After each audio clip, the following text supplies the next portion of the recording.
Mon domaine de travail, c'est vraiment l'avenir du travail et l'avenir du droit du travail en particulier.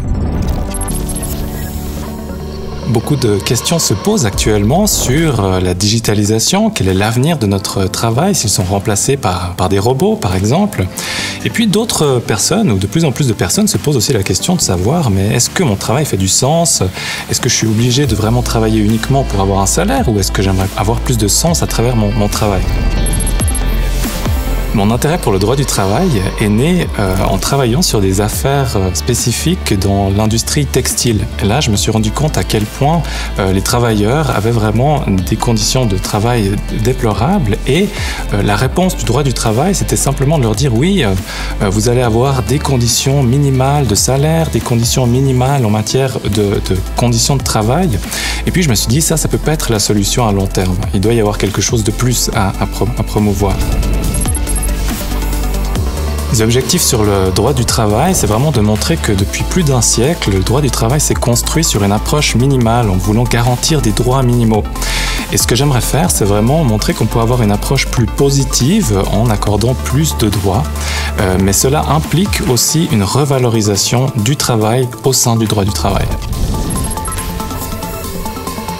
Pour revaloriser le travail, eh bien, il faut bien comprendre qu'il y a sur le marché du travail certains travaux qui sont extrêmement productifs et d'autres qui sont très utiles pour la société mais qui sont moins bien rémunérés. Alors c'est déjà un débat qu'il faut avoir sur la valeur du travail à cet égard. L'exemple que l'on peut prendre, c'est le même travail d'un avocat, par exemple, ou d'une avocate qui travaillerait pour défendre une communauté au Pérou, qui n'a pas beaucoup d'argent, qui est contaminée par la pollution d'une rivière. Et puis, le même travail d'un avocat ou d'une avocate qui va défendre l'entreprise qui pollue cette rivière. Dans un cas, les salaires vont peut-être différencier de 1 à 10. Donc on a un problème de valorisation ici du travail et la manière dont elle est reflétée par la rémunération. Ce que j'aimerais apporter avec mes travaux de recherche sur le droit du travail, c'est vraiment qu'on se pose la question de la valeur du travail dans la société et pour les individus.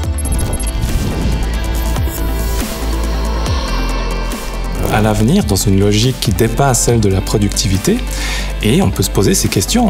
Est-ce qu'il faut introduire par exemple un revenu de base universel pour permettre aux gens de faire des activités qui seraient peut-être plus utiles pour la société? Ou alors, comment est-ce qu'on doit vraiment valoriser de manière différente les activités qui sont utiles pour la société?